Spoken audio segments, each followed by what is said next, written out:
Great. Is everyone able to see my screen? A thumbs up. Some SENY checklist. Perfect. Perfect. Hey guys, so really appreciate it today. Super excited to have everyone here today. I'm also just excited the fact that, although we all love the summer, it's glad that the summer's over because we get to kind of all come back together, get to learn from each other, get to kind of connect again. Although I would rather be in the summer again and just kind of enjoying a little bit of time off. But with that, super excited for this webinar today. We have fantastic leaders joining me today. Super pumped. One leader in particular has been here before, and was super excited to join again. And we're bringing two additional leaders that have great experience. So before I kind of go in and introduce them, I do just want to give a little bit of a shout out to why we're here today. So I do want to give a shout out to all the co-founders for SENY for helping us put this together. So Aksha, Owen, G, Eric, and myself. Clearly, we only do this to help the community, to help serve you guys, to make sure that we're always bringing best practices and just good information around things that we think about as both leaders as an IC that can hopefully help you guys to grow in your career as an SC. I also want to know you guys to be aware of the fact that we are growing. So we do have a couple of affiliate chapters. I do want to call them out: SE Boston, SE Toronto, and SE DC. Here's my call to action for anyone that's on the webinar today. If you are located in any of these local areas, please join their LinkedIn group, join the Slack channels, definitely start to connect. I know it's hard right now because with the pandemic and working remote, but there will be a time, again, I promise you, that we'll all be able to meet in person again. So at least start that connection now as we hopefully see the end of the light, the end of this tunnel. So last but not least, I do want to give a really special thanks to Gong. I'm not sure if many of you know what or who Gong is. I personally use Gong. So Gong is a great tool to help not only the AEs, but the SCs to be able to listen and record a lot of their engagement with their customers. Just to give a little bit of a shout out specifically how I use it in my organization. So part of our performance review that I do with my organization is I hold my leaders accountable to making sure that they're always coaching and mentoring their teams to do better demos, to do better pilots, to be doing better objection handling. And so we use Gong as a way, I use Gong as a way to measure the fact that they're actually doing that coaching, as well as being proactive with their team. So Gong's a great tool. It's been a great asset for us, great partner. If you haven't seen them before, check them out. I know they're growing like crazy right now. They got like a new round of funding as well. So anyways, thanks Gong. Really appreciate all the sponsorship that you've given for this event. So with that, so why is that important that Gong sponsored? Well, in order for you to win what they sponsored, this is the call to action. I need everyone here to go to our website and join our Slack group because there are going to be swag giveaways that Gong helped sponsor for today's webinar. And what they are is essentially a shirt and a mug that has our SENY logo on it. And in order for you to win, there's a few ways of how you can win. The first one is really around being able to ask really good questions. So the co-founders are going to be kind of combing through the Slack group, looking for really good questions that are being asked, and good questions will be surfaced up to the panelists, and they'll each address it, or one or two will address those questions. The other one is any comments that are liked the most, that will also win a swag. And then the last one is the most engaging Slack audience. So people that are just engaged in the Slack group, asking questions, comments, replying, etc., will also win a swag. So now that you kind of got the settings of kind of everything to this point, I do want to just set the stage real quickly, and then we're going to jump right into the webinar. So, I've invited Steve, Kyle, and Peter really to Midtown Manhattan. So anyone that's seen my webinars before, I always do the same spiel. We're in a coffee shop.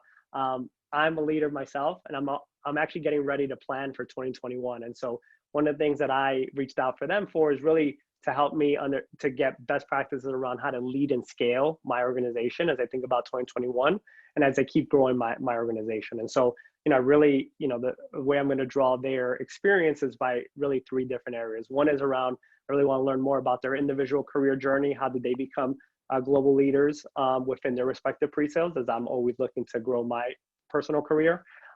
Leadership advice around how they've done leadership in their respective roles. And then finally, ideas, ways of how we can scale pre-sales. And then of course, there's always this lightning round that for those of you who've never been to one of my webinars before, it's basically fast and easy questions to get to know them. Super personable, nothing to do with SENY or sales engineering, just really fun, silly questions. So with that, I'm gonna kind of ask the panelists to each introduce themselves, and in order of how I had it in the slide. Peter, if you can just kind of quickly introduce yourself and really just start with, the organization that you cover and how did you become a global SC leader? So I'm Peter Polizzi. I work for Splunk. I lead the global SC team at Splunk. I've been here a little bit over a year now. I got into this business a long time ago. I kind of got pushed into it. I was a consulting SE. I think some of you have heard the story before, those that have heard me in the previous SENY podcast.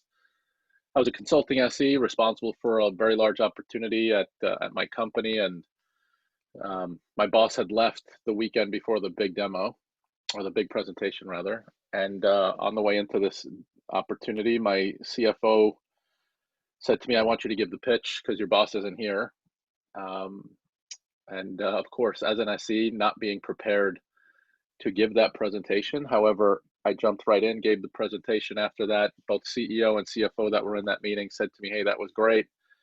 It would be great if you could do that at a bigger scale. How do we get you to lead a team?" So I kind of got pushed into leadership from that point on. And then from there, I made it a point in my career to do everything that is tied to the customer technical lifecycle. So I've been in support, I've been in app dev, I've been in PS, I've been in CS, I've been in cloud ops, I've run SEs. So as a leader, I've been able to pivot in and out of that that customer life cycle. And I think that just makes you a better seller if you know how to sell it, how to implement it, how to support it, how to grow it, how to maintain it. So that's my history. Awesome, thanks for that, Peter. And Steve, how about yourself?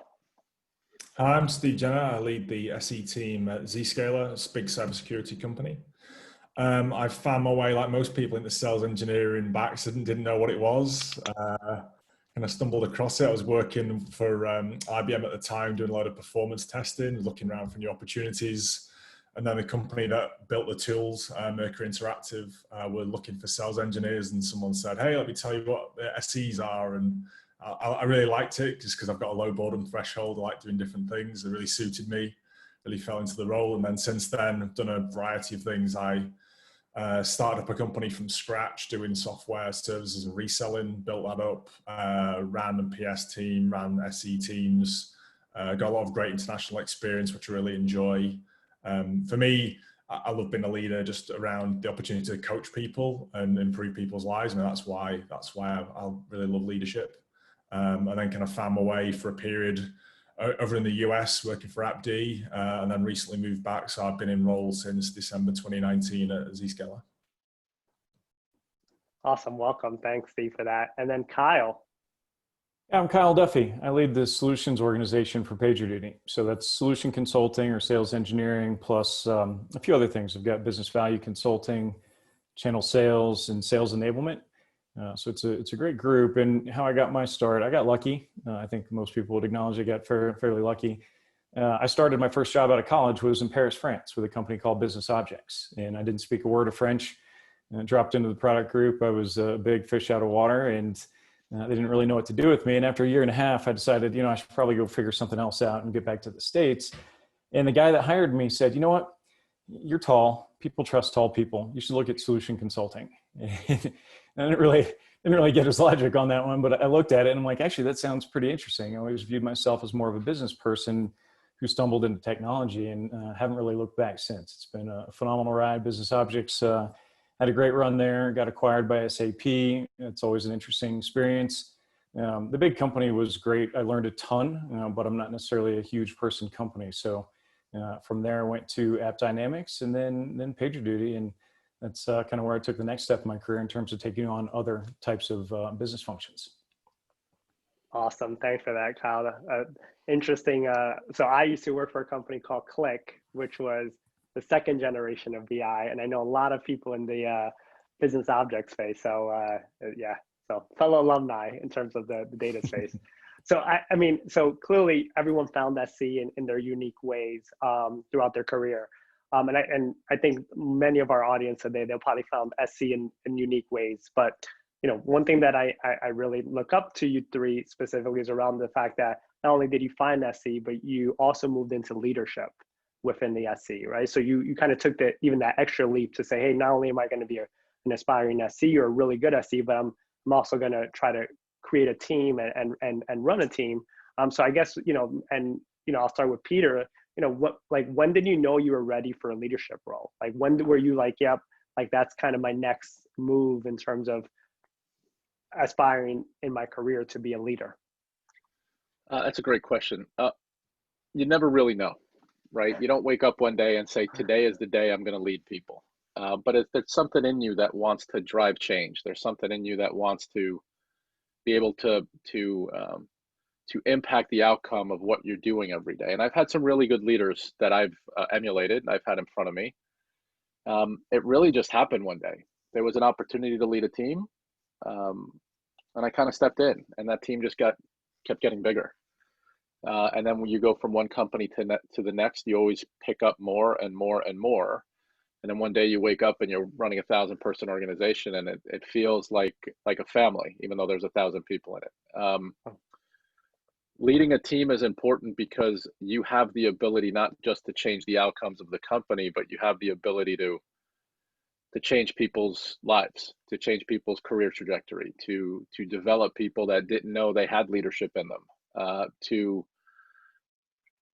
inspire a team of early in career individuals to do things that they're not comfortable doing. So, you know, the first taste I had of that, it was really inspiring, and it's hard to kind of back out of it. Now, as all of you know, you get into merit season and you look at your organization and you wonder why you're not an individual contributor because you're doing 1,000 reviews. But it's all worth it. It's worth looking at people that you've gone through your career with and watching their LinkedIn profile change and them taking on bigger roles, and you remembering the day they came to you as an early in career individual and that you were the first one to put a little bit of an imprint on them. I think that's really important as a leader, and that's what you kind of take with you going forward.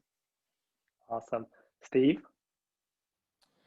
I mean, for me, a lot of leadership is about coaching people. And if I look back, I mean, I've got a younger brother, 18 months younger than me. And we went to different schools, and he had a really hard time at school, kind of quite challenged in terms of kind of passing his grades. And he wanted to study art. So I'm like useless at art. But for some reason in the UK, you had to get like a certain amount of maths and English passes at school to go and study art. I have no idea why, but anyway. And I'm kind of quite good at maths and science. So I kind of coached him through that when he was quite young. And it was really fulfilling to see him kind of grow and develop and able to get the grades that he needed, because it was a set of exams that I had no problem passing. I was quite blessed with some natural talent at it, but he wasn't. So I think it comes from seeing people being able to improve and to Peter's point, being able to impact their lives positively was really the beginning for me. And then I've just enjoyed it ever since. I always like solving different problems, whether that's, you know, growing an organization, helping, you know, new products get launched. So I think I'm just a sucker for a problem. And that's kind of why I always focus on leadership. I always run towards the fire rather than run away from it for some reason. And that's kind of got me where I am today. That's awesome. How about yourself, Kyle? I don't think there's a great story in terms of how I got into leadership. I think it was more of, I assumed that I would go into leadership. I think I was aggressive and just kind of saw that as the next step. And I actually got frustrated. I don't think I got frustrated until I was really good at being an SE, and I just wanted to keep on moving. And I described my job as, I have the best dead end job in the world. And My logic behind that was, we're not kind of restructuring things. There's not a ton of change, even though it was a growing organization. There weren't a whole lot of new leadership roles. I'm like, somebody needs to die or get fired for me to get the promotion that I was looking for. And he didn't die, but somebody left the organization, and next thing you know, I got my first shot. And from there, it was kind of the next job happened pretty much every year almost. So it was a really, it was an interesting process for me. And once I really got into it, I loved it. And I think that's the more interesting part is what keeps me in this role. And it's two things. I love building a business and I love growing people. Those are the things that keep me motivated and energized. And that's why I do it. So I gotta bring the not the obvious, but as a leader myself, probably one of the biggest tests of leadership, which is this year, having a remote 100% noise out in the election year. You have diversity, you have COVID, you have pandemic. I mean, there's just, and then the back to work or back to school, as a lot of my employees are facing right now in terms of like juggling work with their family and everything. So, I guess, like, what advice would you give new leaders that are stepping into their first leadership role as a pre-sales in a year that is not typical to be a leader as an SC this year? Thoughts, Peter? Or anyone, literally, it doesn't have to be Peter, anyone. Too late. You already gave it to me. So you're right. It is a year that none of us have seen. You go into a year and get hit with a pandemic where you're continuing to try to make a quarter, but not being able to put people in the street. It is an election year. You've had fires in Australia and riots in Hong Kong, and you have social unrest, and there's a lot going on. And then Europe typically goes on vacation anyway, every July and August. So it's a tough year. I mean, there's no silver bullet here. What I've tried to do is three things. First one is try to keep the team focused on the mission, because it's real easy to get overwhelmed with everything coming at you. That disrupts what you're doing. So we've done a phenomenal job being able to consistently deliver our technical wins, even if it's done remotely. The second thing is make sure your team's healthy and happy. To your point, Sam, back to school, people live in environments that are not very conducive to be able to transact over Zoom. You got kids in the background, vacuum cleaners, dogs barking, all kinds of stuff. So just be open to that. Customers are open to it. And just, you need to be patient with your team and allow them to operate their personal life during their professional day. And that takes a certain amount of empathy to be able to give your team that breathing room to be able to continue to try to run two things in parallel at the same time. I don't think people appreciated getting up, leaving your home environment and going to an office and focusing on work and then coming back. Now it's kind of all together. And then third, personally, I call these intentional airplane moments or airplane mode moments where I shut down myself. When you used to travel, I'm sure some of these leaders, you get on the field, you got airplane time, you got hotel time, you got dinner, coffee, breakfast. You're able to get distracted. These days, you're on 15 Zoom sessions back to back to back. You don't get out of this chair until it's 12 hours later. So shutting down for 15 minutes a day just to kind of decompress is important as a leader, so you could just get your thoughts together. Because I'm pretty sure you guys experience this too. You wake up and there's 100 emails waiting for you, and it's 4 p.m. in the afternoon and you haven't touched one yet, right? Because you got involved in a million other things. So having that ability for you to take a step back and put your oxygen mask on before you run the team, I think that's really important for any new leader coming up, is take the time for yourself as well and give your team some time and keep them focused on the mission versus all the noise that's floating around outside of these four walls right now. Awesome advice. Steve, Kyle? Yeah, I'd agree with that. I mean, those are great pieces of advice. I think maybe I'll share two other pieces of advice. One, this is something I got from Joe Sexton. He was my boss at my last company and a phenomenal leader. And his advice was, when things are going well, push them really hard. That's your opportunity to really raise the bar and get more out of the organization because things are going well. People are getting paid well. They're having success. you can continually raise the bar. And he said, but when things are not going well, that's when you need to bring them close. It's when you need to hug them. And that was kind of the more of the human side of it, where you need to have more conversations with people. You need to be empathetic with people and understand that everybody's situation is different, and do whatever you can to try to help them through not just work and be successful there, but also through life, with all these things that are going on. So that was a great piece of advice I got from Joe. And then the other thing that I tell leaders, and frankly even SEs now, is that don't think like, and this is more business related, I'll transition it to kind of 2020. From a business perspective, don't think like an SE leader, meaning don't think like you're there to support sales. Try to put yourself in the shoes of your sales peer, or the CRO. Think of yourself as, if I own this business, what are the decisions that I want to make? What are the priorities that I want to make?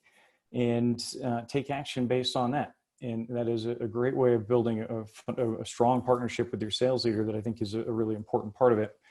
And I think this year, unlike most, I transitioned that from thinking like the CRO to CEO, because you've got to look at other priorities than revenue and customer success. You've got to look at it as, we've got to look at our future. What is our future? And I'm fortunate I'm in a space that is growing in a time like this. But if you're not, which a lot of companies aren't, you've got to look at it and figure out, how do we ensure that this company is going to be here next year? And you've got to look at costs and what do we need to do across the broader business to ensure the success for the long term.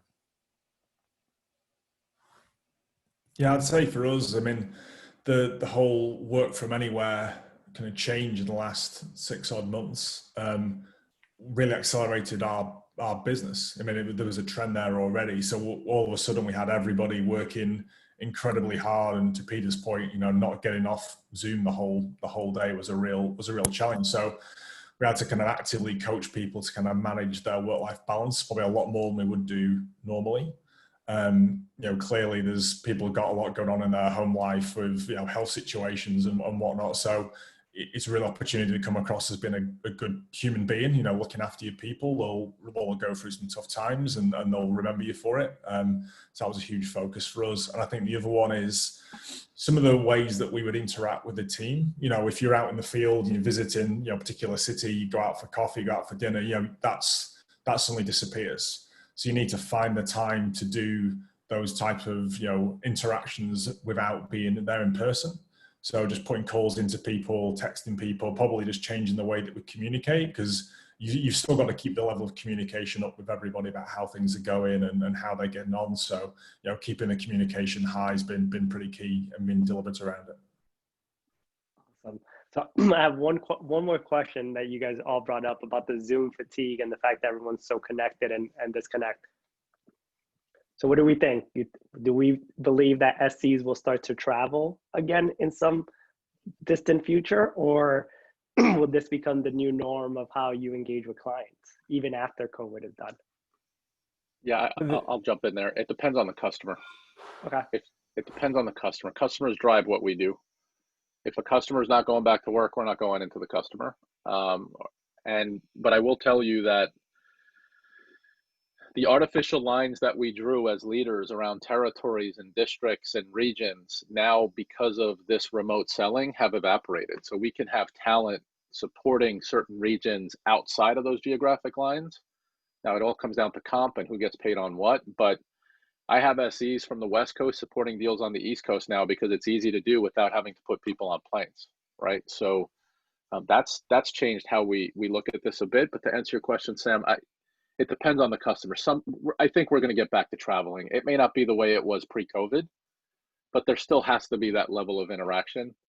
Because if you're sitting on Zoom and your competitor's traveling into the customer, they're going to get more mind share than somebody sitting on some screen somewhere. So that's just my view. All right, Sam, Akshat here. We have questions from the audience. So is it time for one? Yeah, go ahead. All right. So thank you, Jose Espinoza, for asking this. It has 8 likes. Is it possible to be a successful SE leader and still stay up to speed with technology? I get approached often to consider SE leadership, but I'm hesitant because I love working with customers and staying current with technology. I want to stay relevant. And John Lopez also asked a similar question. Basically, how do you continue to sharpen your own skill sets and achieve your own career goals while balancing managing and coaching? Thank you. Yeah, I mean, for me, I'm a lifelong learner. I mean, I've moved between technology spaces personally a few times, from kind of testing software to APM now to security. I think if you don't understand the technology that you're selling, you can't get in front of customers. And I think most of us really enjoy the customer interaction. I kind of go crazy sitting behind looking at spreadsheets and reports all day. You know, it's part of the fun for me of getting in front of customers, understand the problems that they've got. You can't be credible without knowing the technology. I mean, that being said, you know, you're never going to be as deep as someone that spends all day configuring things and you know, getting deep in the technology and hands-on, but you still got to be current with the tech, at least in my opinion anyway. Yeah, I agree. And I think the size of the company you're with dictates how technical you can be, how deep you can be. You know, in Peter's role, I'd imagine he can't, especially with the breadth of that portfolio, you can't get to the ground level and everything. But you've got to still be competent on the value message and what you do across the board. Whereas at a company like PagerDuty, you know, the expectation is that everybody needs to be hands-on, regardless of whatever management role you're in. Certainly within my team, and I like doing demos. I will get my hands dirty and demo anything that we've got in the portfolio. And I can use that as a way to challenge people on the team to you know, to show them what I think good looks like. And so it's a good example, and they can give me feedback too, help me get better. Yeah, I agree. Both of you kind of said it well. There's an altitude that you will feel comfortable with based on your scope, right? You can get really deep into the technology, or you could be at the value prop. I think it's right. You won't earn the respect of the team if you don't understand what you sell. You need to know the history of the company that's built off of the technology to be able to understand where it's going. You need to be able to articulate roadmap and value proposition. But I got really smart people that they forgot more than I'll ever learn around the portfolio, and I'm not going to attempt to even do that. You know, my role is to make sure that we continue to evolve our strategy as a company, that the technical teams are there to support the company, and that we're running a business. Because when you think about it, I'm biased in this, so everybody that's on this call will appreciate this, but the sales engineering culture is very unique. When you take a look at the SE function, now some may consider the S systems or solutions. I view it as sales. But we don't really carry a bag. So we have a chip on this shoulder that we're not really salespeople, even though sales is in our title. And when you take a look at the E, we're engineers, but we don't build anything. So we have a chip on the other shoulder. So we're kind of walking around a little messed up in the head with two chips on our shoulders. So being able to adapt to that outcast culture in the SE world is important, and the way you bond with these folks is through the technology. So getting to understand the technology is really important for not just what you do for a living, but how you relate to the teams that you run. Awesome, appreciate that from each one of you. So let's kind of move on now. So we talked a lot about leadership and you know, giving leadership advice, etc. Now let's kind of go into the meat of this, which is really around scaling pre-sales organizations. You know, you guys, I think I mentioned to you, so I started as one of the first SEs at my current company, and I've been very fortunate. I moved up, and now I run all of North America. So I've reached out to many of the leaders that have done this before me to learn. And probably one of the first things that I've had to learn real quickly is, and I would love to hear from each of you around how you do this, is being able to identify talent. As a leader, hiring talent is probably one of the most critical skill that you need to master, because the people that you hire are the people that is going to help build and scale the organization. So, you know, as you look for talent, can you describe what are some of the traits, what are some of the backgrounds, what are some of the ways of how you identify good talent? And by the way, when I mean talent, does talent also come from an SE background, or do you guys look beyond just having an SE background for talent? gents? Is I'll that look me? anywhere we think there might be some good talent. And I love hiring from customers. You know, if you can do it without burning a relationship in an important customer, you can find a lot of really strong champions there. We've also hired people from support or success that have the right DNA, but they've got to have that DNA, and that you've got to be hungry to sell. And I think that's one of those things, you either have it or you don't. And we can get into kind of more specific criteria. I think Steve and I probably have a lot of commonality in terms of what we look for in folks, given our past history. But the one other thing that I think I would say, though, in terms of scaling a business is, beyond the traits, is you have to treat it.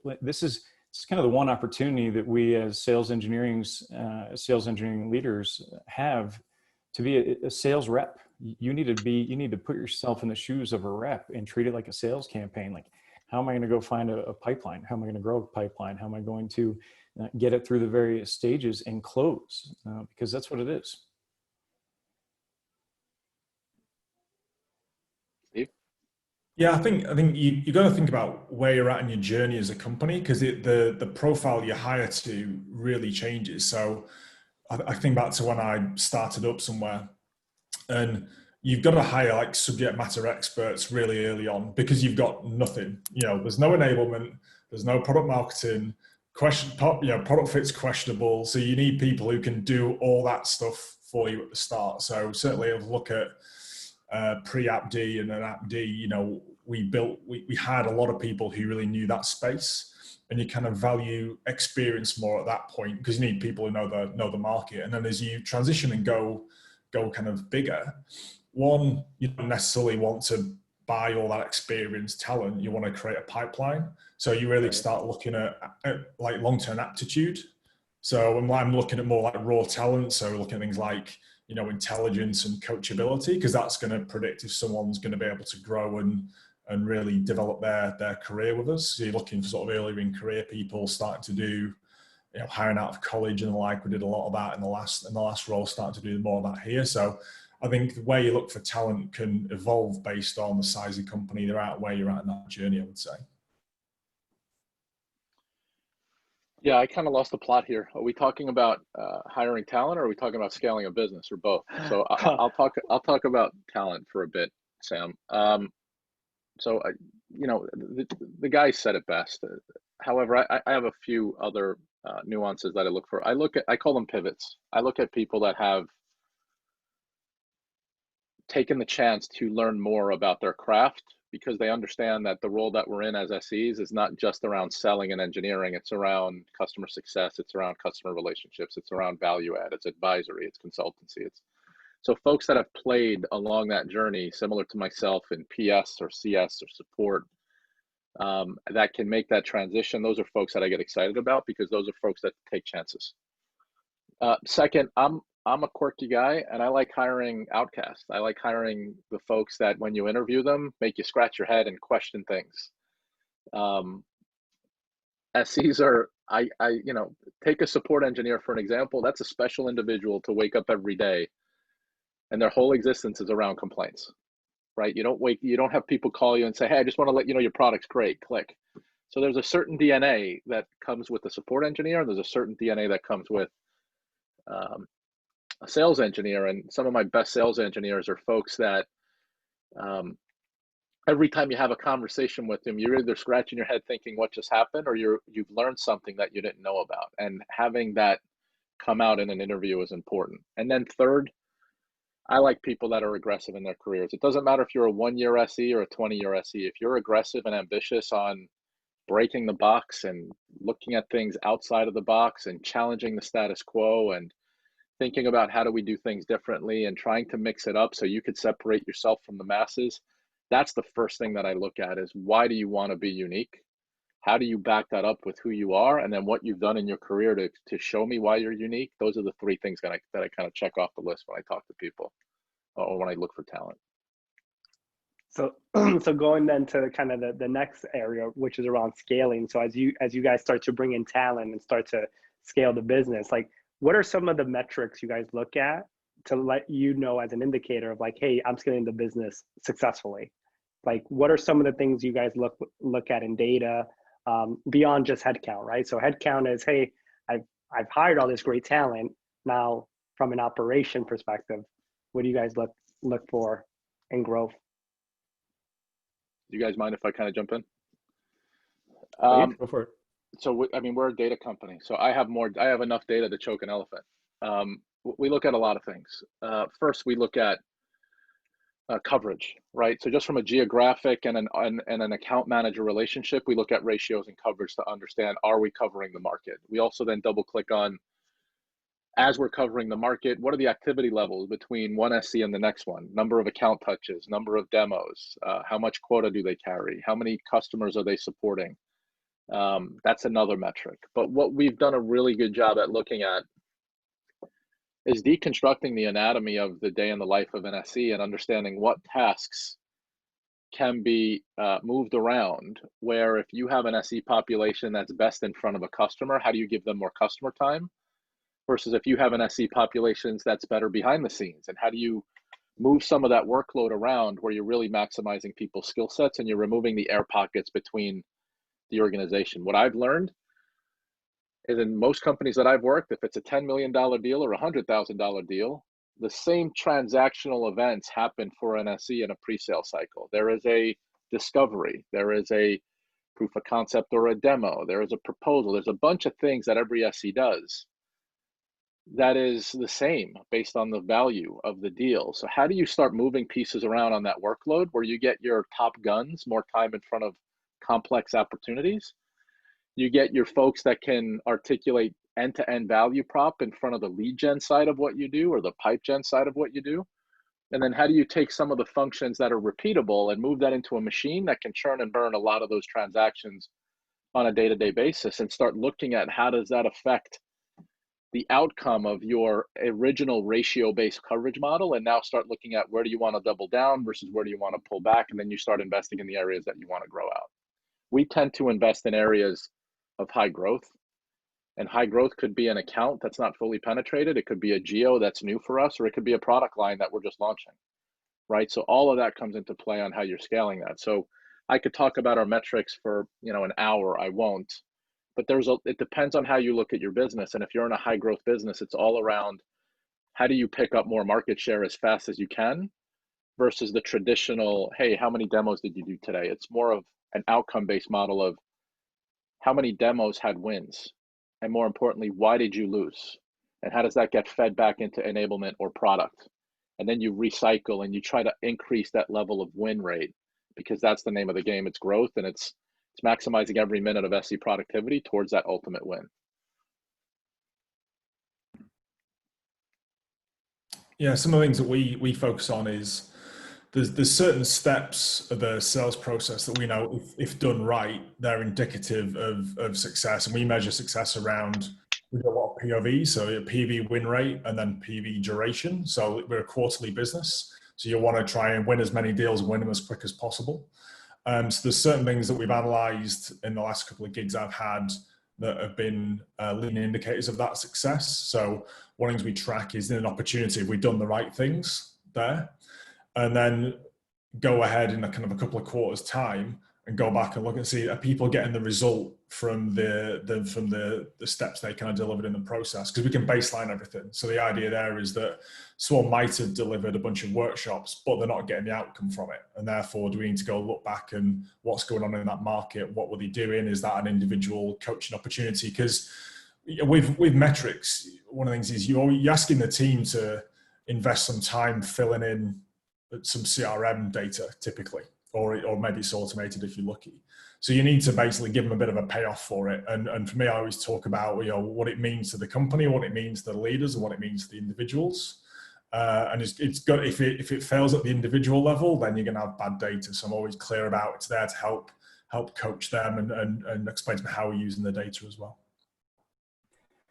And I think those are comprehensive. I will add one that's a little bit different, and it's one of the things that I love about the company that I joined is our CEO knew that I was comfortable with, what good looks like from a sales perspective. And and how to run a good sales organization. But she challenged me on the way in. She's like, I don't want to do it the way you've always done it or the way you've seen it done well. I would rather you find a way to do it better, find a way to get those results or better results more efficiently.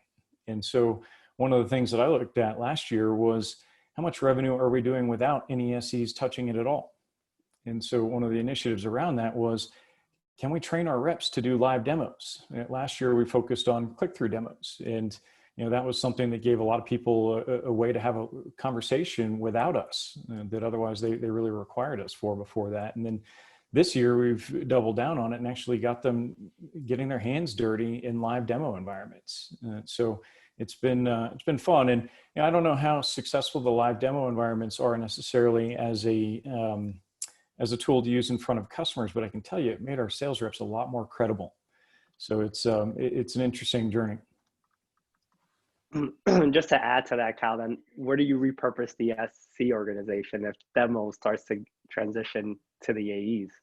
Focus on the opportunities that matter. We've shifted our resources up market where we know that the return is going to be better. I love pulling out the Joe Sexton quotes. He's like, why do people rob banks? That's where the money is. And the same thing with, going up in the enterprise and the upper end of the mid-market. That's where the money is. So that's where we shifted our energy. Okay. So, totally makes sense. So then in terms of scaling then, market share, Peter, you mentioned, Kyle, this whole idea of re-optimizing the SC, Steve, like kind of bringing in this mindset of like, hey, this activity, it's all around coach and everything. Like, as you look at next year and kind of the next couple of years in terms of continue to scale, because the market will keep growing. That's the goal. Like, what are some of the best practices that you guys think about and bring in terms of your next year investment and kind of next 3 or 4 year investment in terms of continuously to scale out the pre-sales organization as you start adding more and more? Like, what are 2 or 3 tips that you've said, hey, I brought this into my organization and it helps me in terms of being able to either keep a level of expectation and kind of throughput from my SCs, or it's an investment that helps from a growth perspective? It's really kind of a open-ended set of best practices, but really just trying to bring out what are some of the best practices in terms of scaling that you've seen, that you've used, that has helped you in terms of continuously growing your respective organization. So there's a lot. I'll give you a few. First, specialization is important for us. Our market, our customers expect us to be the smartest people in the room when it comes to their industry, their vertical, the use cases that provide the best return on investment, the outcomes. So specializing or having a field force that is specialized in certain segments but broad in others is important. It allows us to land and expand, for lack of a better word. So that's something that I think we executed really well in the last 12 months is our specialization strategy. I think the channel, the partners are an extremely important element to the ecosystem. You can't keep hiring. We're going to run out of people to hire. So without having that ecosystem that can represent your brand, cover markets, be able to deliver some of the functionality that you deliver as an organization, that's also something that I would elevate as a priority for our organization. And then third, it's really around productivity. As an SE organization, there's this notion of when in doubt, have the SE do it. Training's not great, let the SE deliver the workshop. Product's not great, let the SE dance around it. The demo infrastructure is not great, the SE will handle it. Documentation and translations, let the SEs do it. There's so much that gets thrown into an SE plate that you want to be disciplined, and you have to be at times forceful on ensuring that you are removing obstacles from them to spend as much time as they can in front of customers, because you put an SE in front of a customer, there's an outcome. Warren Buffett has a great quote that says, if you put a cop on the tail of somebody for 500 miles, someone's getting a ticket. And my view is, if you put an SE in front of the customer long enough, someone's getting a deal. So that's the goal, is how do you get the SEs to spend more time in front of their customers? How do you get the partners to spend more time in front of the customers? And how do you get the right SE at the right point in the right sales cycle to drive specialization and capability and try to remove all that noise that they've inherited over the years because of gap filling? So those are the 3 things that have worked for us. It's a big organization, so every hour of productivity has a significant outcome from a quota standpoint and from a cost standpoint. So we kind of look at every minute of sales productivity to understand what's the outcome, and that's kind of how we drive our business. And Steve and Cal, before you kind of add, I do want to ask one more question of Peter around specialization, and it's a little bit of selfish because I asked them over the summer. When does an organization know they're ready to start to invest in specialization? When your portfolio gets bigger. Okay. You can't, there's a certain amount of brain capacity that an SE can absorb based on the size of your portfolio. You can't expect an SE to know everything about everything. So as that portfolio gets bigger, you got to start looking at how do you segment it? What is the outcome on that segmentation? And then what kind of enablement and knowledge do you want in that specific segment of your portfolio? And then invest in a certain population of SEs to be the smartest people in the room when it comes to going deep in that portfolio. And it's not just your portfolio, it's the portfolio, it's the industry, the verticals, the best practices, and the competitive that you drive deep on. And then you still need a broad population of SEs. If you want to visualize this, it's a narrow bar but wide. You still need that population of generalists or of core SEs, and then you have specialists, which is a narrow bar but long or vertically deep. And that's how you have to mix the field, because you're going to need depth when your portfolio gets big. You can't expect one SE to know it all. Yeah, and I would add to that, who's the buyer? If the buyer changes as you're adding in new products, you need a different set of domain knowledge. For us, we've added a customer service SKU, and that is just that's not, we're used to selling to technologists. We're used to selling to IT and developers. And so we've got to hire some dedicated expertise to help us be credible in that kind of market. So yeah, I would definitely factor that one in. And then, the other thing that hit me in terms of specialization this year, we have a product that I think is very good, but it's also, very good in certain areas, and other products are better in other areas. And we're overlapping and competing in areas that we shouldn't be competing in. And I noticed it, I noticed it, and I found myself writing a document at midnight about our go-to-market strategy around a product. And I'm like, first of all, I shouldn't be the one writing this. There are people that have to know this stuff better than I do. And I definitely don't want to be doing it at midnight. So that was we were already going down the path of hiring for this role, but that for me was a wake-up call saying, we should have done this 6 months ago. And having somebody that is dedicated to something that is important to your business will get you better results.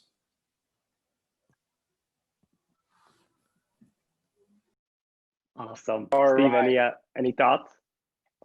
Yeah, I think on the scale piece, I'm a fan of sort of looking out in the next 12 to 24 months and thinking about what's going to break, because I'm kind of, the pessimistic. You could think about what opportunities you're going to have. I tend to think about what's going to break. Maybe that's because I spent enough time in PS. So some things that we looked at in the last year, because we're about 230 SE org total. So the big thing for me was actually building out a bench of leaders. Because if there's one thing that'll slow you down as you grow quickly, it's having great leaders around, first line leaders, because they'll help you with the hiring, they'll help coach your people. So big factor for us was actually starting early development around people we could promote into leadership positions, and that needs a good amount of coaching and mentoring. So focused on that. And then the other one that I'm certainly focused on is we're becoming more of a multi-product company, to Peter's point. So we're going from kind of 2 products to, you call it kind of 4 groupings, and the buyers are different, the market's different, the technology that's around you, we integrate with is different in that space. So as well as having a specialist SEs who are helping to build up the enablement functions, because you're going to try and teach your generalist SEs who've got really skilled at selling, a couple of certain areas, are going to have to speak to different people. And, not everybody is super comfortable doing that. So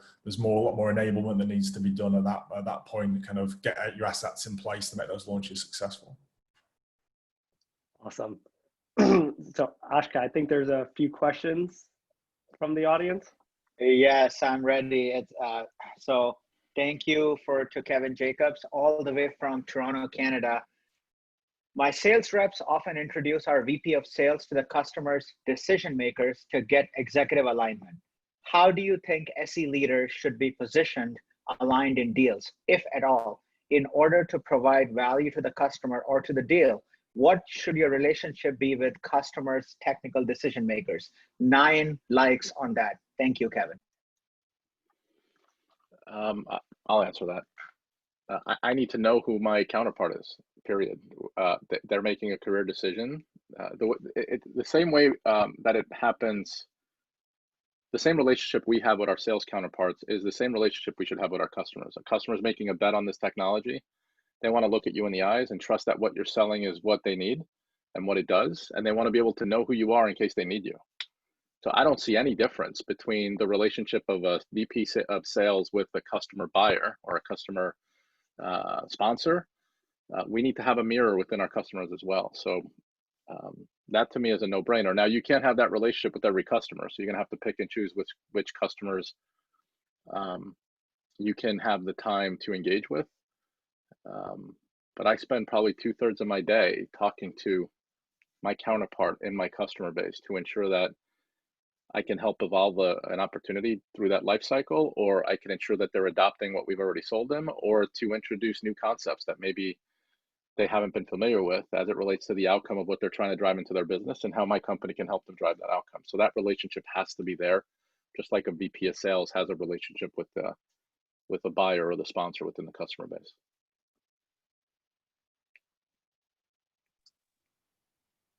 Steve, Kyle, anything to add?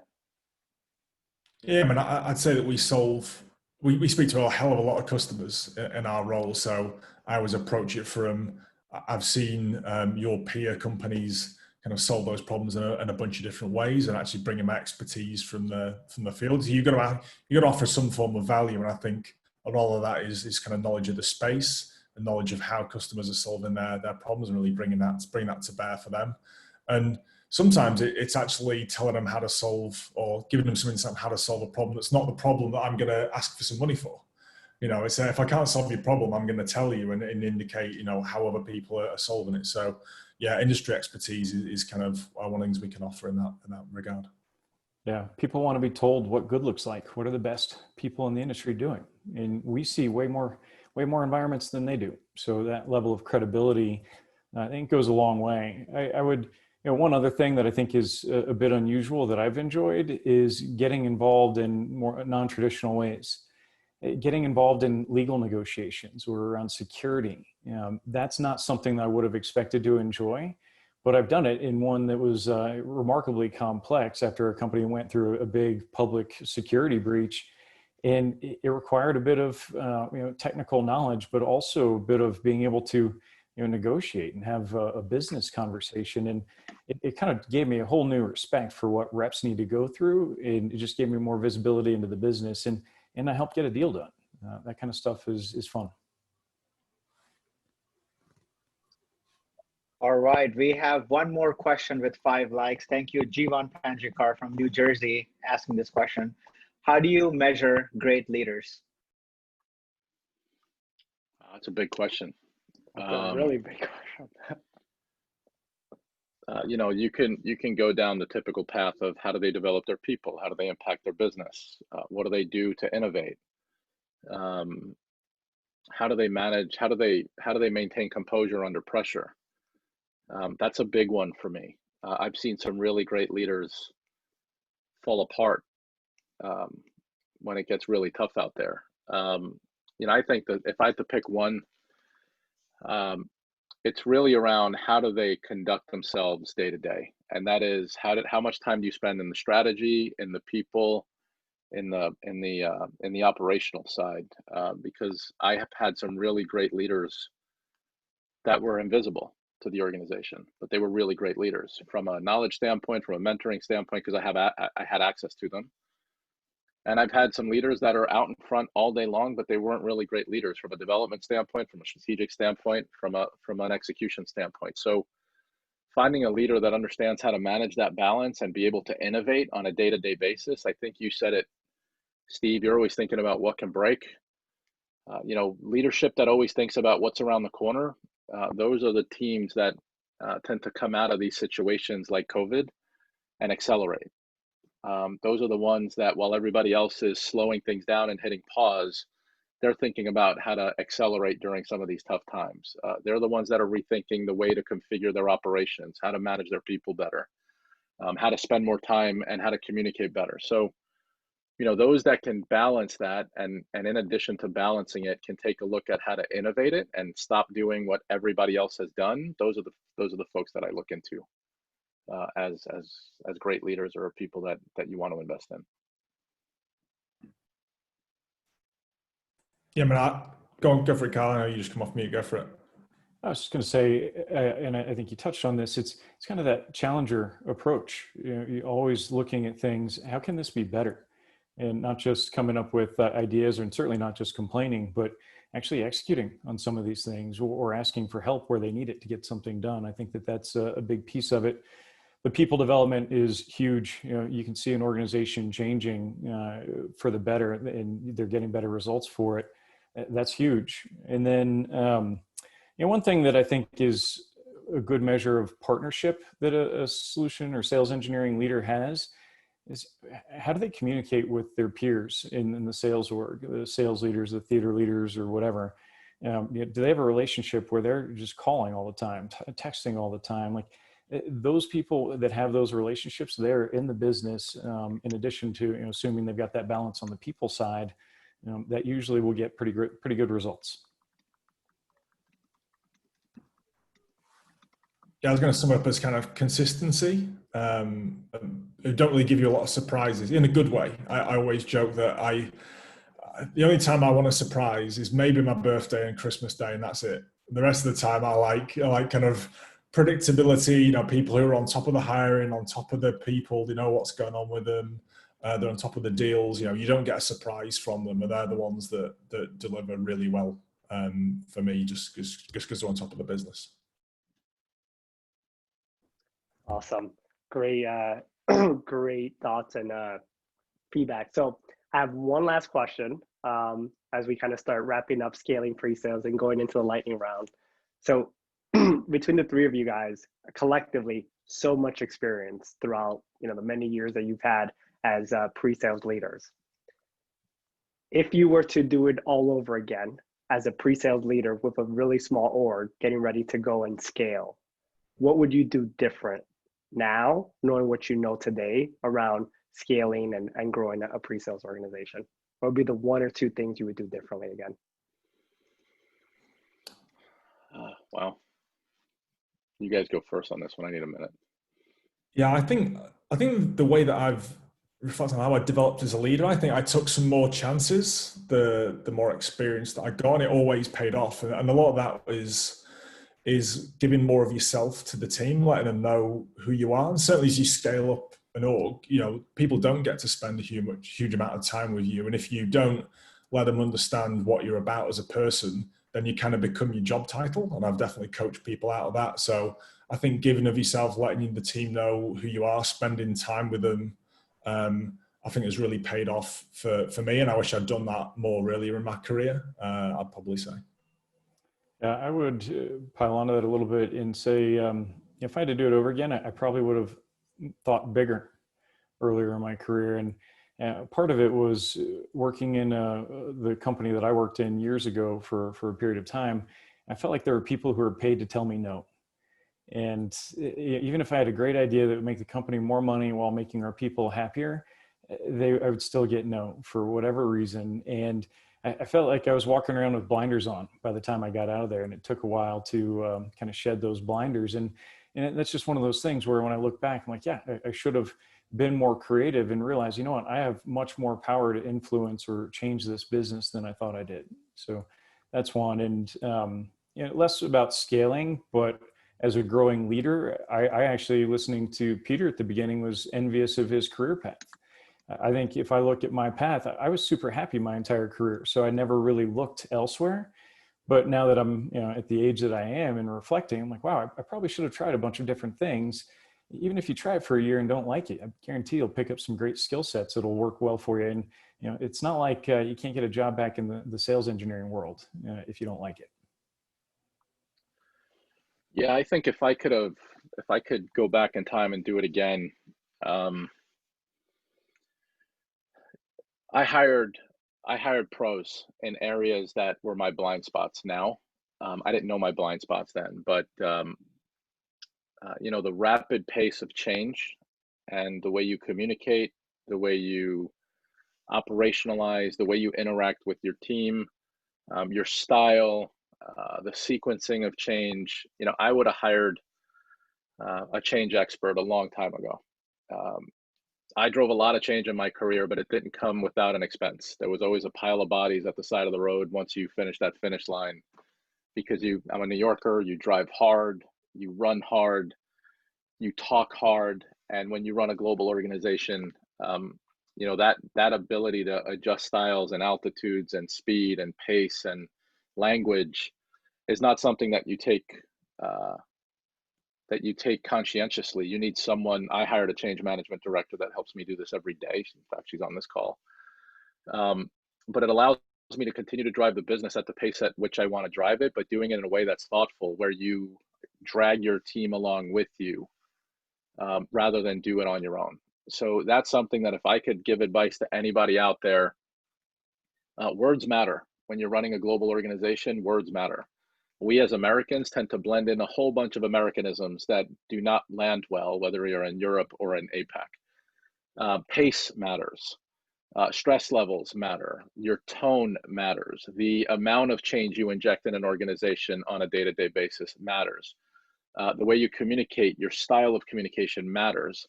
So if I could do it all over again, I'd surround myself with pros that do this for a living earlier in my career, but it took me a whole bunch of years to figure it out. So I'm glad I got the right team around me now that protects me from myself as you drive change. That's awesome. Appreciate all the great wisdom and just good advice. I believe there's I'm going to throw a curveball to you guys. I believe there's one more question from the audience that is burning hot right now. So Ashley, you want to ask the last question, then we'll go right into the lightning round? So I know everyone's excited about the lightning round. Yeah, so this is kind of a tough one because we have Ramsey, who's the host of We the Sales Engineers. He asked about retaining talent. We have, so I'm going to read that question. Going back to Kyle's comment about a dead-end job, how can you entice and retain talent in organizations where there's only one SE manager for every 10 to 20 SEs? How do you make sure they can grow within the company? Is that for anybody? Anybody. Yeah, anybody wants to jump on. I'm happy to jump on. That's a great question, because there's only so many leadership positions that you're afforded, no matter how big your organization is, right? So we always operate with the span of control metric that we use.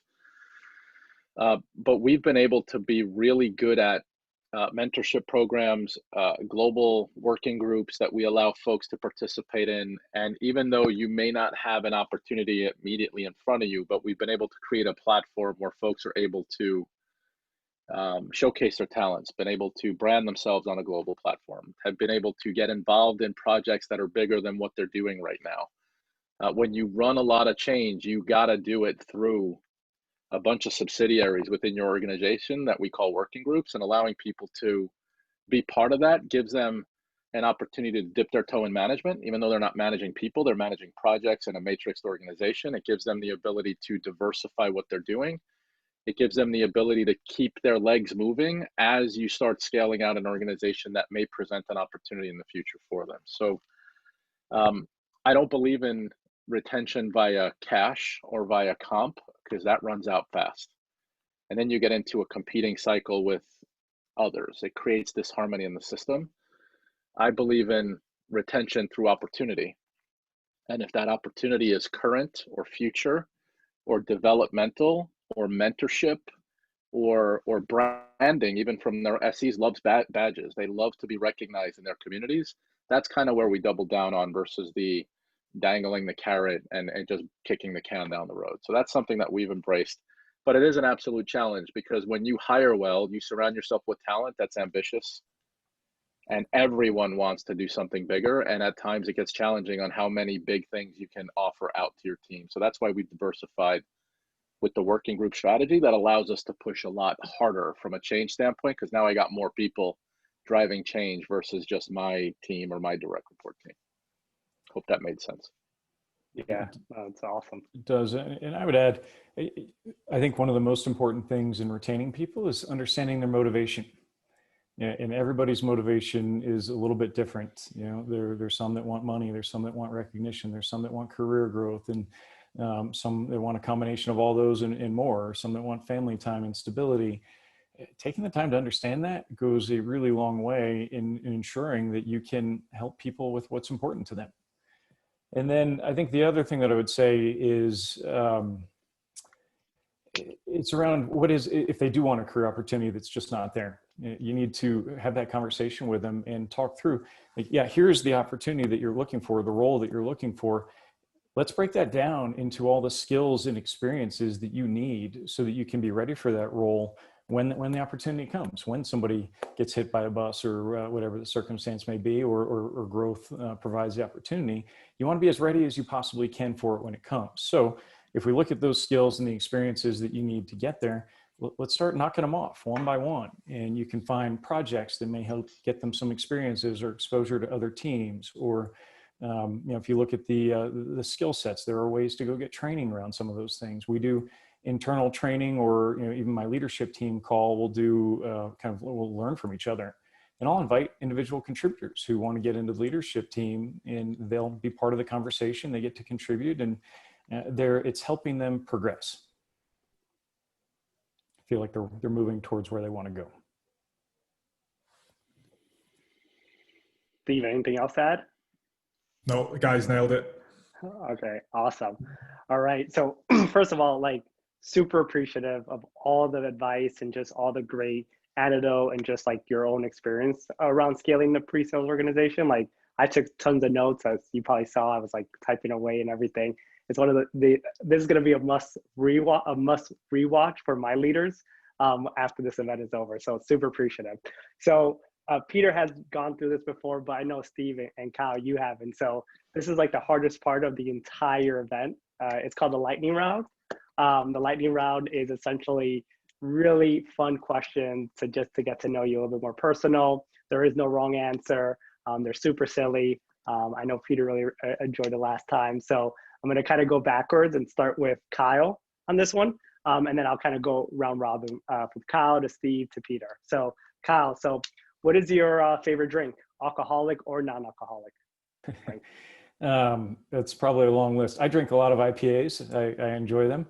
I also drink, I like tequila drinks. My wife suddenly became a fan of The Rock because he's a great girl dad, and was following him on Instagram, and he had a post around what he called a watermelon manarita. And it's it's watermelon, tequila, fresh lime, and what I feel like I'm missing an important ingredient, but it's delicious. Absolutely delicious. That's awesome. Steve? A good porter in the winter and a cider in the summer. Awesome. Peter? I'm bourbon all the way, all the time. It's actually right. It's right there. It is bourbon, bourbon, and bourbon. Fair enough. So Kyle, what's your favorite country to go visit? Oof. I love traveling. I miss it. I miss it quite a bit. I would say France. I mean, that was kind of my first real international experience. So going back to visit, the city that I lived in and the rest of that country, I love it. Steve? Probably South Africa for me. I spent a lot of time down there in a prior role. Just amazing country, unlike anywhere else. So I'd say South Africa for me. Peter?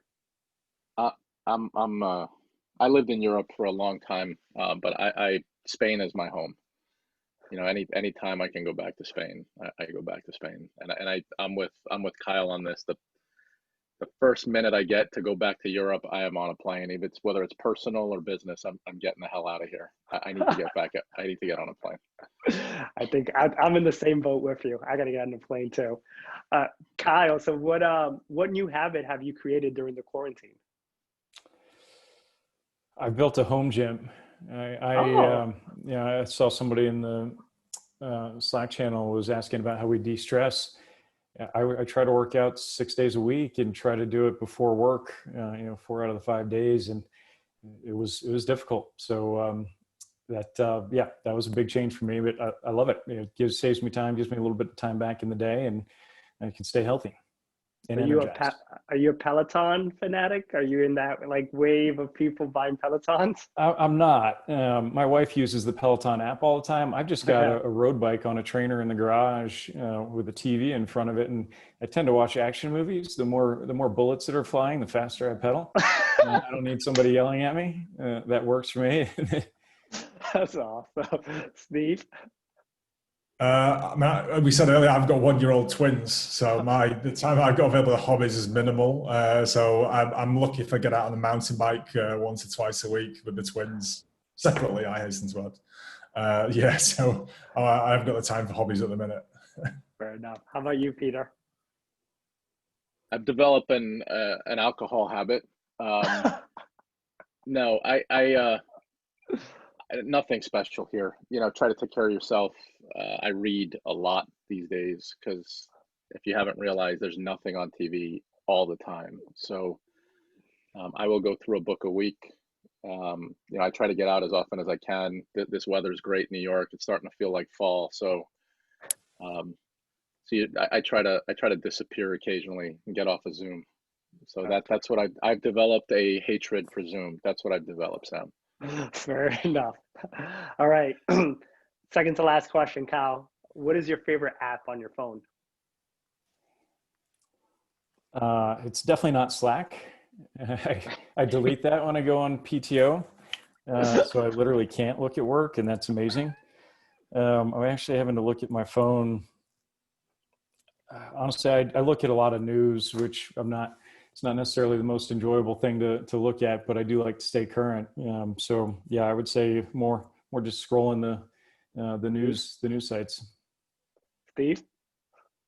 Strava when I get out on the bike, probably. I'm a Strava guy. There you go. Fair enough. Peter? I'm looking at my phone right now. I don't know. That's a good question. I would say Instagram. And the reason for that is, even though I can't travel to places, it's still nice to look at them, right? So it's if you follow any of the travel sites or any of the leisure sites that are out there, it gives you an opportunity to think about what's the first place I'm going to go to after I'm able to get on a plane. Okay. Yeah. I'll actually add one more I just was looking at, and this is for people that either have or know young kids. It's called Tiny Beans. And it's really simple, but it's like a kind of a small version of an Instagram just for your family and friends. And it's really mostly my family, but you don't have to spam all your family with your kids' pictures and that kind of stuff. But my wife throws them in there, and I get to see parts of my kids' life that I don't get to see, even though I'm not traveling. So that one's pretty cool. And it's just nice because I can go back and reflect on pretty much every day of her existence. So that one's a fun one for me. All right. Very last and tough question. If you weren't doing pre-sales, Kyle, what would be your dream job? I'd probably be a carpenter. Okay. I enjoy putting my hands to work and building things. And I think that kind of goes in line with building a business, building things, especially tangible things. That's fun. Steve? I keep threatening when I come to retire from sales engineering that I want to go and teach science, high school science. So my wife said I'll hate it because all the kids are like really ill-disciplined, and I'm used to dealing with professional people all day. But that's what I do. That's the thing I might do. Yeah, I'm with Steve. I would love to be a university professor on some level.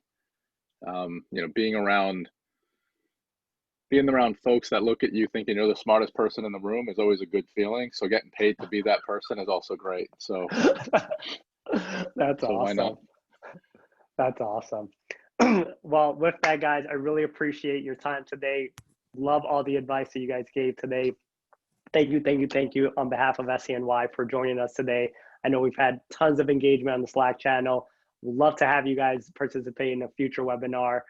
So with all of that, thanks again, and I'll pass it on to Asha to go through the swag and the winners and announce some of the prizes and our next event that we have scheduled.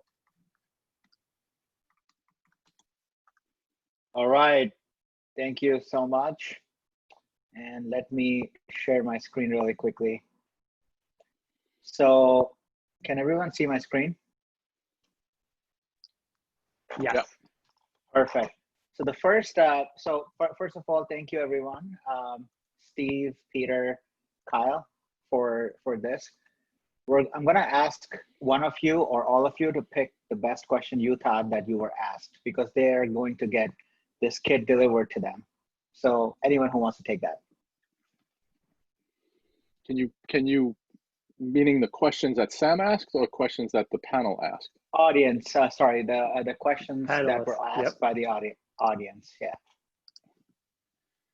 Any question that strikes out? I like the question on what makes a great leader. I think that's always a question that gets people thinking about not just the answer, but it makes you reflect on what are you doing to be that great leader for your team. So I thought, that's my opinion, that was the best question out there for me. Perfect. Jivan Panjakar, you're gonna get the award, and we're gonna send you this kit. So congratulations. Most liked comment on our Slack channel, that goes to Marina. Thank you for your comment. And Marina did comment about how SENY has helped her to position and pitch the role of an SE in her organization, and she's the only one doing that.